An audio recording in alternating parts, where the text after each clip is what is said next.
Look how sweet and gentle and loving these creatures they are. Look how much I love them.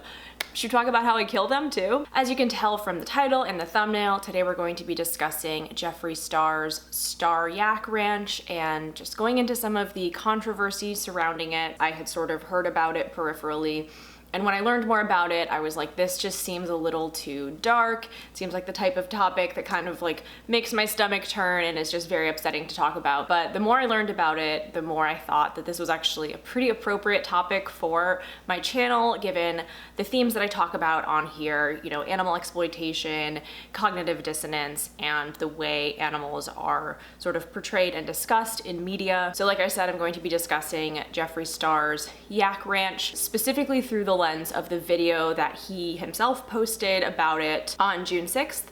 So let's get into it. What's up, everybody? Welcome to the Yak Ranch, and also welcome back to my channel. Hi, how are ya? So just a quick history of Jeffree, if you're not familiar with him.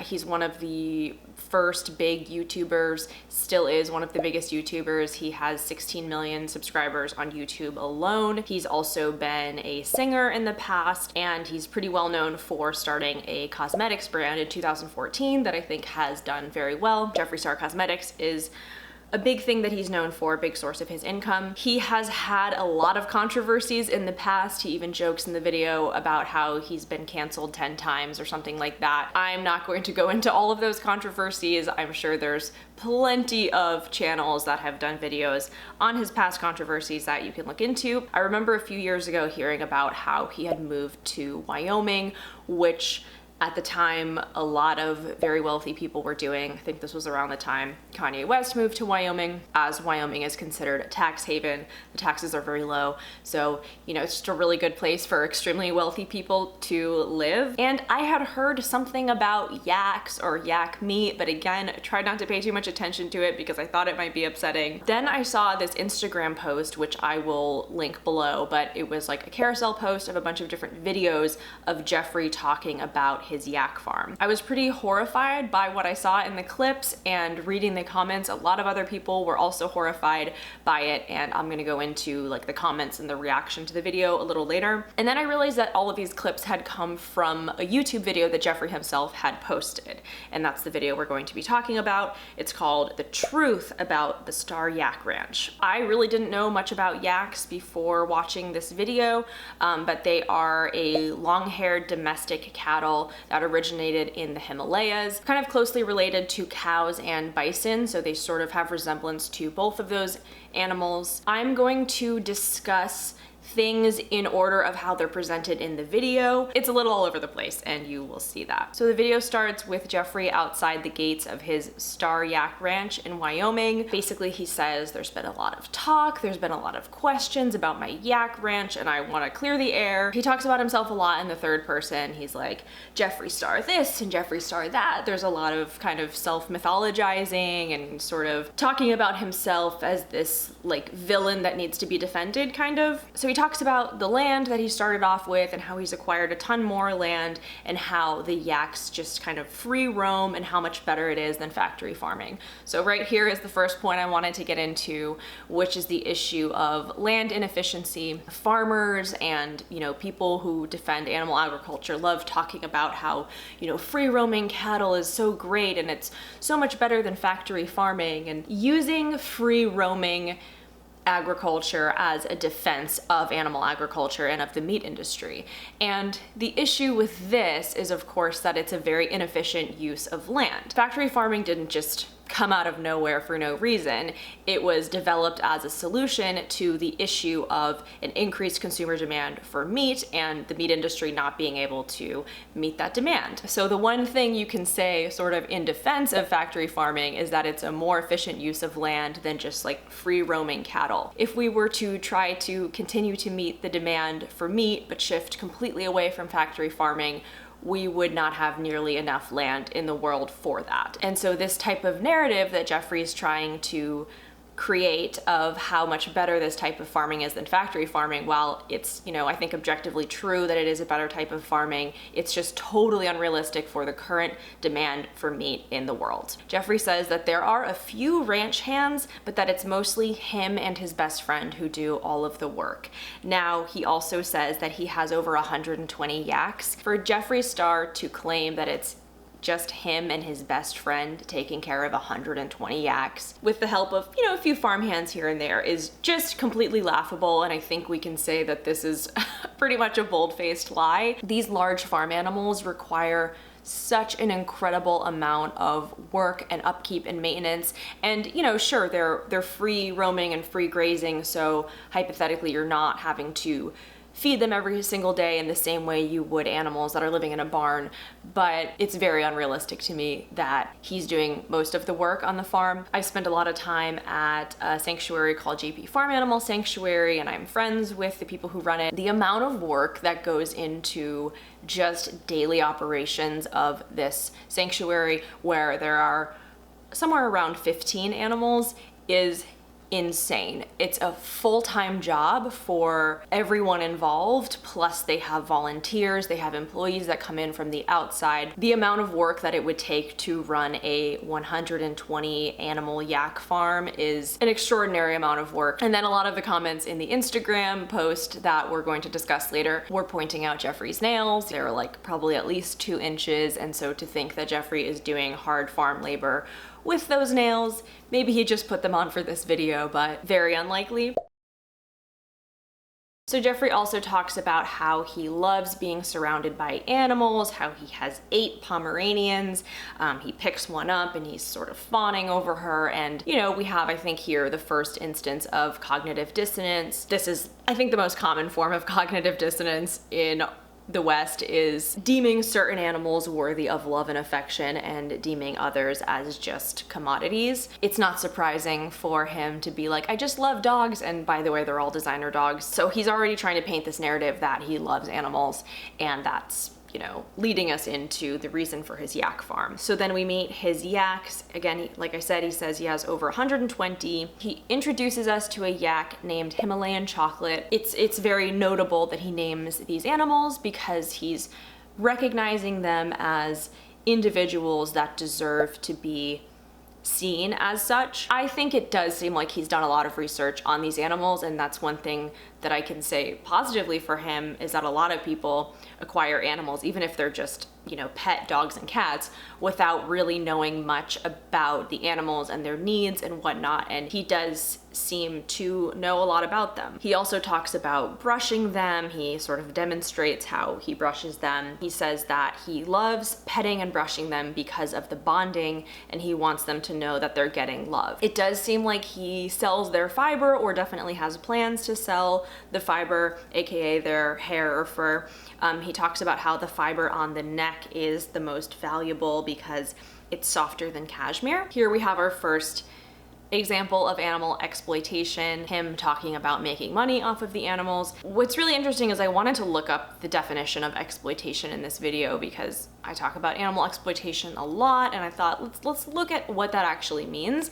And the definitions really vary quite a bit. So the dictionary.com definition of exploitation was use or utilization, especially for profit. Pretty straightforward. That's sort of how I would define it myself. But then if we go to Merriam-Webster, the definition of exploit, it has 2 entries: to make productive use of, as in utilize.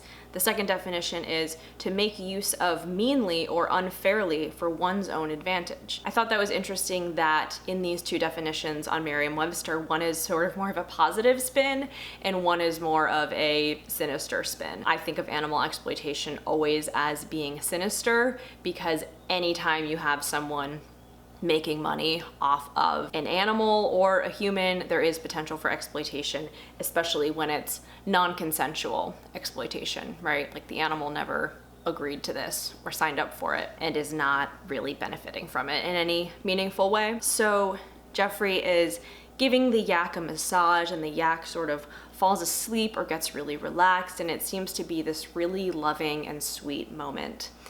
And then Jeffree says this. All right, you guys, is this where we segue into my meat business? Now, some might consider this laugh somewhat of a maniacal laugh. I thought the laugh was really interesting because obviously it's pretty horrifying how he's like going from talking about this gentle, loving creature who just wants love and affection to talking about the slaughter of said gentle, loving creature.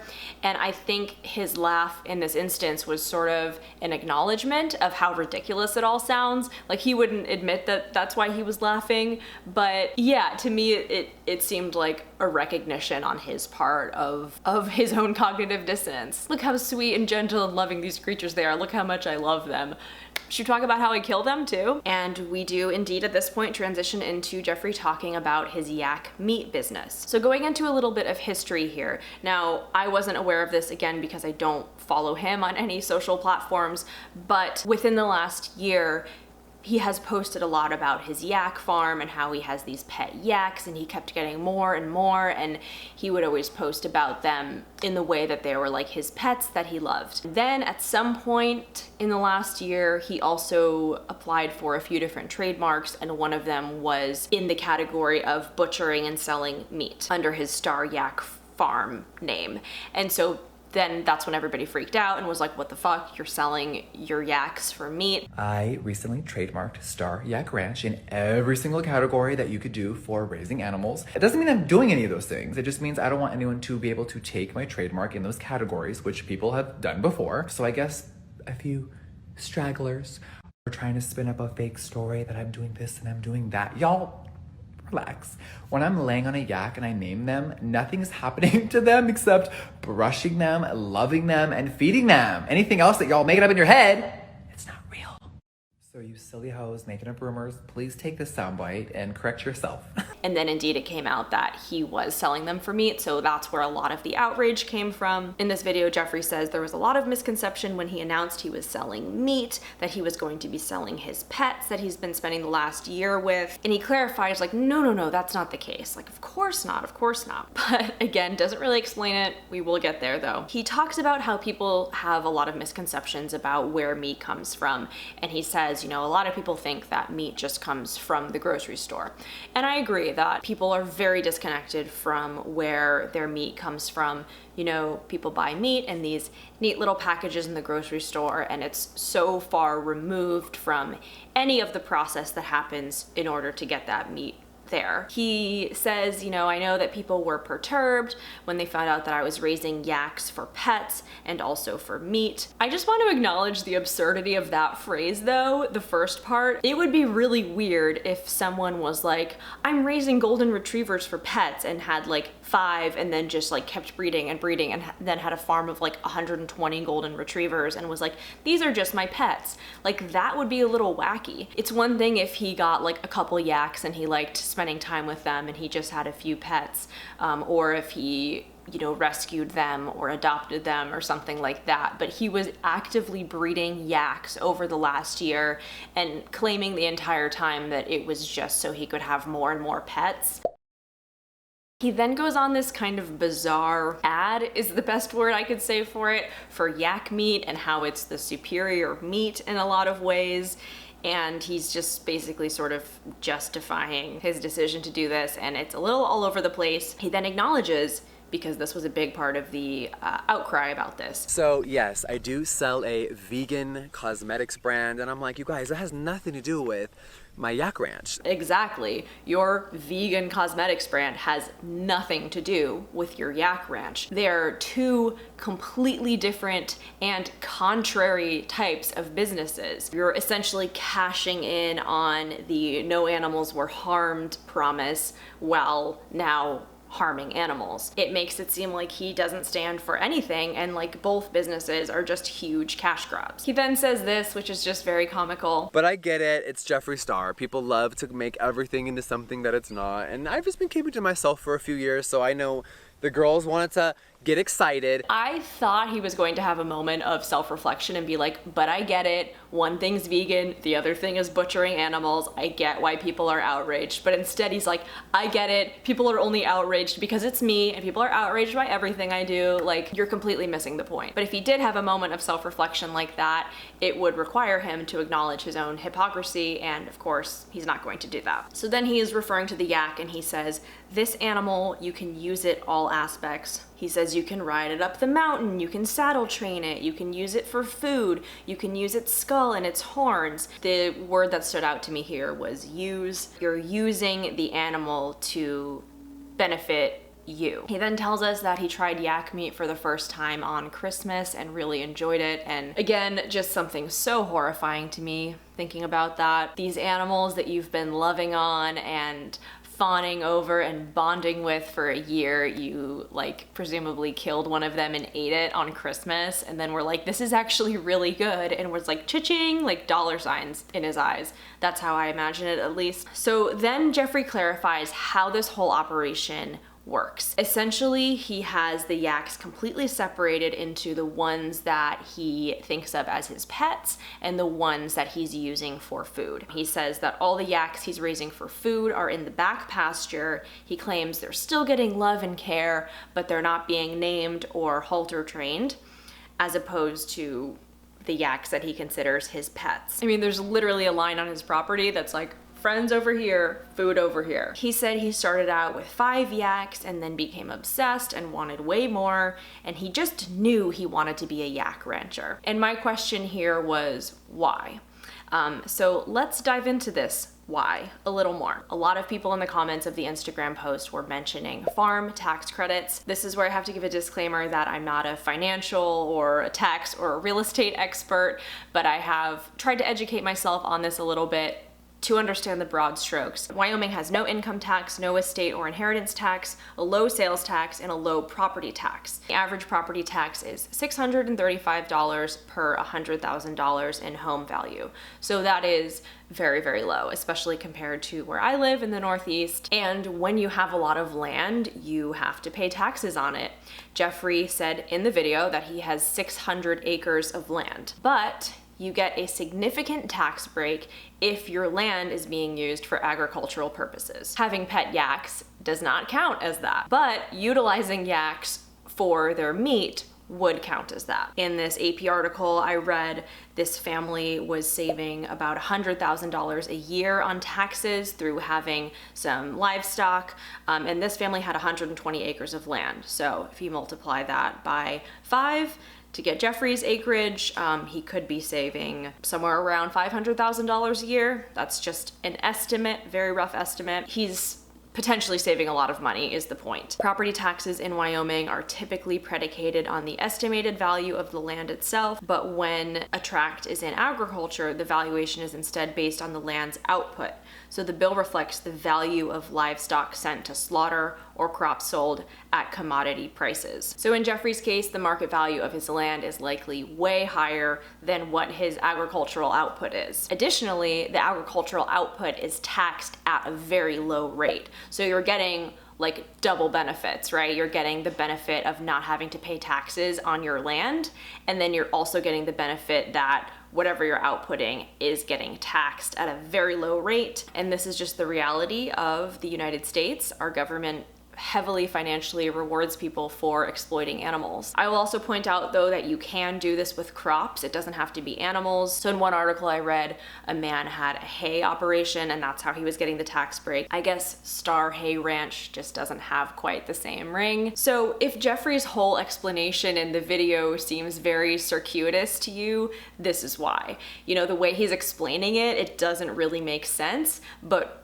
learning about the financial side of things, it makes perfect sense. But of course, he's not going to say that because no one wants to look like they're greedy and taking advantage of financial loopholes. So then Jeffree takes us on a tour of his barns and his planned yak salon. He talks about halter training the yaks, and he says this really interesting quote where he says, The animals, this is their world and we're living in it. my version of this would be, the animals, this is their world. We're just destroying it while exploiting them and their natural habitats. Fixed it. He also then talks about how yaks are very intelligent and how they're way smarter than cows. So I talked about this in the Chick-fil-A video, how intelligence isn't super important when it comes to an animal's right to live or not be harmed. But for what it's worth, cows are very intelligent.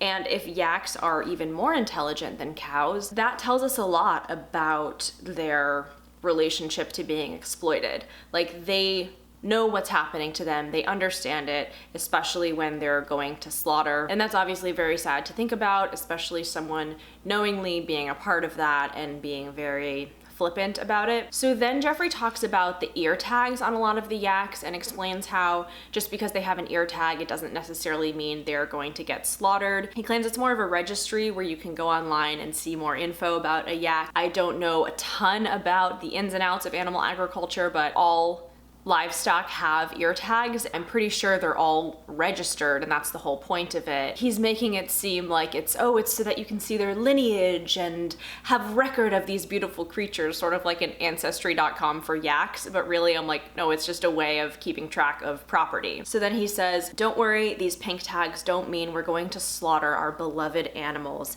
And then he immediately says, now behind me, these animals are going to actually to slaughter tomorrow. And he talks about how these yaks have been given a different diet, they aren't given treats, and they aren't halter trained. And it's interesting because earlier in the video he had said basically like the yaks that are getting killed, like they're still free roaming in a pasture, they're still getting all the love, but it looks like they're in a relatively small pen for how many of them there are. Maybe this is just because they're going to slaughter tomorrow. I don't know how the rest of them are kept because he never shows us that. This is the only glimpse we see of the yaks being sold for meat. You know, RIP to those poor, beautiful creatures because they're obviously gone now. And here we come back to the cognitive dissonance, which is the mental conflict that occurs when a person's behaviors and beliefs do not align, or the state of having inconsistent beliefs. He's acknowledging these yaks as so worthy of love and affection and attention and protection, but then these ones behind him, he's barely acknowledging or even looking at. It's like they don't exist. It's such a good example of cognitive dissonance because a lot of times with cognitive dissonance, we're drawing a comparison between a pet like a dog or a cat and a farm animal. It's a harder comparison to make because a lot of people just think of these two types of animals as completely different. But in this case, he's thinking of the exact same breed of animal as completely different just based on which ones were born in which pasture, seemingly. Also, if we're going to be so transparent and open and honest in this video, how are these yaks slaughtered? What is the slaughtering process like? Where is this slaughterhouse location? And have you been to it, Jeffree? And can you tell us a little bit about it if we're being so transparent? He conveniently completely ignores that huge part of the process, right? That is the process of turning an animal into meat. That is the major event that occurs. As a human being, I don't think we really have the right to be like, this is all fine and good when we haven't actually seen what happens at the slaughterhouse. Jeffree then goes on a self-congratulatory rant about how he doesn't eat fast food anymore and how amazing his skin and body feel and look. He reiterates that it's important to know where food comes from and that his yaks live, quote, freely until it's time to be on someone's plate. And remember, he is a salesperson. This is him selling his goods. This is a giant commercial for his yak meat farm, essentially. So he then takes us to his meat freezer, which is filled with packages of yak meat. It's so interesting because in this video, he's kind of doing the same thing that he's accusing everyone else of. He says there's this huge issue of people not knowing where their meat comes from, but he doesn't show or discuss or even acknowledge what happens between here and here. Most people know that meat comes from an animal, What they're unaware of is the process between getting that animal from animal stage to packaged meat stage. That's where the disconnect is. He also explains why the meat is so red, and he says it's because of the yak's high lung capacity. He says the meat is just gorgeous, and I'm like, it's just blood. It's just bloody. He then goes on his pitch about where you can buy it. He says he only eats his own meat now, and the thought of eating anything else makes him sick. Well, the thought of eating my own pets makes me sick. So let's get into the feedback on his video. What I thought was really interesting, especially because just looking at 2 different Instagram posts discussing this and seeing so much negativity and knowing how many people out there hate Jeffree Star and were outraged about this, I was very shocked to see that the comments on his video were all positive. We know that he pretty much has other people running his entire channel, and I would not be at all surprised if it is someone's job to just go through and delete negativity. So let's discuss some of the comments on the Instagram post. Someone said, "Sorry, but how can you raise one group of yaks as pets and then have another raised as meat? I know cognitive dissonance makes it possible for farmers to kill their animals, but how can you befriend some of your yaks and then kill others for meat? Wouldn't that make a normal person uncomfortable?" Someone said, "Quite contradicting, makes his whole vegan makeup brand cheapened to a money grab." Someone said that he's dressed like Sue Sylvester from Glee, which was pretty funny. Someone said, yeah, this was interesting. Someone said he's allowed to have a connection to his animals and also use them for meat. It's his property. And unfortunately, this is true. Animals in the US are seen as property, no different than a TV or a car. They're literally seen as property. You know, someone pointed out that he's not really going to be breaking even doing this business, and that's what I've heard a lot of times is it's so expensive to maintain all of these animals, and so even if he's selling the meat at a premium, he's not going to actually be making money. But it's like these operations aren't even meant to make money. Like I said, they're meant to save you hundreds of thousands of dollars on taxes. And then again, like I said, a lot of people were outraged because he specifically said that he would not be using these yaks for meat, and then he went back on his word. So a lot of people are outraged, not necessarily just on the morality of killing animals for meat. It's more of like, oh, here's Jeffree lying again. And then one comment that really stood out to me that I completely agreed with said he's like a movie villain. Honestly, I agree. And when I watched just the clips from Instagram, it reminded me a lot of Okja, specifically the Jake Gyllenhaal character, but also the Tilda Swinton character. Just this kind of like maniacal bizarre relationship with the animals, saying he loves them, saying he's exploiting them. It's just very hard to wrap your mind around this being a human because of all of the contradictions. In conclusion, Jeffree claims he made this video to clear things up. But in my opinion, the video is just full of faux transparency. He's showing the pretty and glossing over, if not completely hiding, the not so pretty. You know, contrary to what he seems to think, he's not doing anything revolutionary. He's not gonna be changing the game of animal agriculture. You know, there is a point to be made about factory farming and how this is better in some ways than factory farming, but he kind of stops short of fully making sense in that regard. Honestly, I've seen this with a lot of other people who try to justify animal exploitation. Like I said, it's very circuitous, and it's like he doesn't even fully believe the BS that he's giving us, and so it's really hard for us to believe it. It comes off as very inauthentic and honestly just kind of bizarre and creepy. So those are my thoughts on the Star Yak Ranch controversy and, you know, specifically Jeffree's video explaining himself. Definitely curious to hear your thoughts. Leave a comment below letting me know. Give this video a thumbs up if you enjoyed it. Subscribe for more of my content, and I'll see you again soon. Bye!